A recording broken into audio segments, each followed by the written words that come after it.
Rachel Zegler's Hollywood run is crashing faster than anyone expected. Her latest film, Y2K, just hit theaters, and calling it a flop would be generous. It debuted at a miserable 9th place, and now, less than 2 weeks later, it's skipping theaters altogether and heading straight to streaming by Christmas Eve. Things are spiraling fast for Rachel, and what's coming next looks even worse. Y2K has scored one of the lowest Rotten Tomatoes scores in young A24 Studios' life, and that officially means it's game over. Before working on Y2K, Rachel Zegler admitted she thought it was just about fashion, music, and a certain era of films. That's right. One of the biggest generational panic moments in history was nothing more than an aesthetic to her. Listening to her talk about it almost makes you feel bad for her, but not quite. She carries an air of entitlement, even demanding to be paid for every hour her work streams online. Meanwhile, Y2K bombed hard, earning one of the lowest Rotten Tomatoes scores in A24's history, an impressive failure for a studio known for critical hits. And now, Rachel finds herself in the hot seat, with Hollywood seemingly ready to move on. But this isn't just about Y2K. Rachel's name has become synonymous with controversy. After skyrocketing to fame as Maria in West Side Story, she went from a high school unknown to the face of cultural appropriation overnight. Despite being half Polish and half Colombian, Hollywood cast her as a Puerto Rican lead, sparking backlash. And that was just the beginning. From playing an ancient Greek goddess in Shazam, Fury of the Gods, to being cast as Snow White in Disney's live-action remake of a classic German fairy tale, Rachel's rise seemed unstoppable. Yet somehow, no one in Hollywood ever stopped to question the cultural gymnastics at play.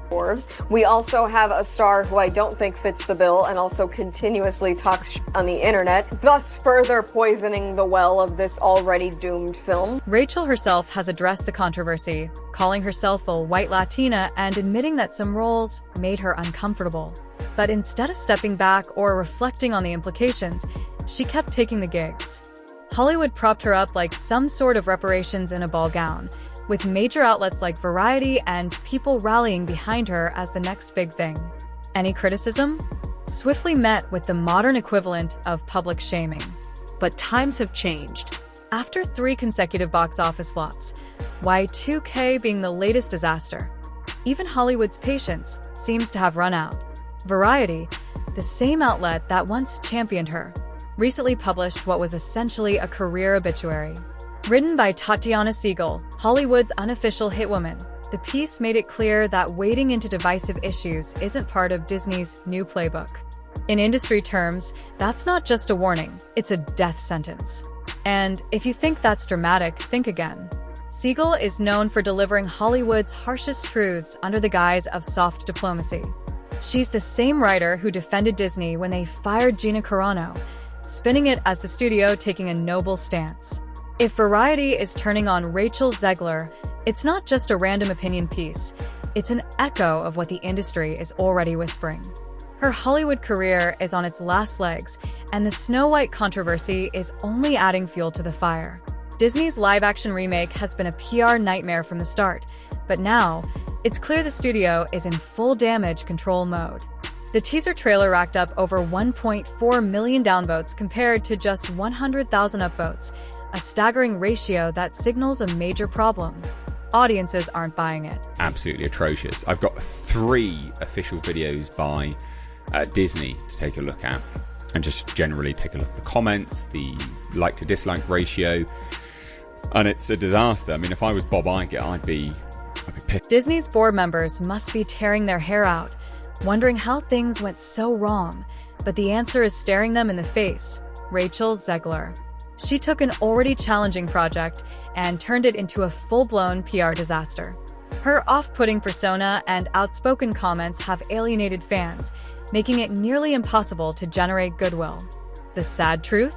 Snow White, a character meant to embody innocence and charm, feels completely miscast with Zegler in the lead. Instead of rooting for her, people are either tuning out or, worse, hate-watching just to roast the trailers in the comments. And that's before even mentioning the costly reshoots that have already ballooned the budget to a staggering $350 million. But it's not just Snow White that's struggling. Zegler's other recent project, Y2K, is another colossal misfire. Sure, the first 20 minutes deliver a nostalgic trip back to the 90s, packed with AOL usernames, mixtapes, and the glorious chaos of dial-up internet. But after that, it completely falls apart. What starts as a promising setup quickly turns into a directionless mess. The filmmakers had no grasp of the actual Y2K phenomenon, a premise that could have been comedy gold if handled right. Instead, audiences got killer appliances and nonsensical chaos that felt more like an endurance test than a movie. And who thought casting Rachel Zegler as the hottest girl in high school and a genius computer nerd was a good idea? Talk about miscasting. At this point, it almost feels like A24 is daring us to question their choices. I hired Rachel Zegler to star, get this, as the hottest girl in high school who also happens to be a genius computer nerd. Seriously, people over at A24 Studios, go touch some. But to be fair, it's not all bad. Y2K has moments that genuinely shine, especially in its early scenes. The humor, though inconsistent, occasionally lands, and the nostalgic callbacks will definitely resonate with anyone who lived through the late 90s. Yet, those brief glimmers of potential only make the film's missed opportunity even more frustrating. It could have been a clever, heartfelt tribute to a bizarre moment in history. Instead, it's just another forgettable entry in a long line of disappointing films. The only thing left for the actress to do is to wait for the fallout from Snow White when it debuts, pack her bags, and start training for her new job when she meets real people in the world. What can I get you? I'd like a large coffee. Okay, so hot coffee. At this point, Zegler's career feels like it's in free fall. With 3 consecutive box office bombs, she's quickly becoming Hollywood's newest cautionary tale. In fact, the industry might need a new term for this kind of streak. If 3 wins in a row are called a hat trick, then 3 massive flops could just as well be dubbed as Zegler. It's almost poetic. After all, she's the common denominator in each of these failures. Share your thoughts in the comments, and don't forget to subscribe for more deep dives into Hollywood's latest controversies. See you in the next one.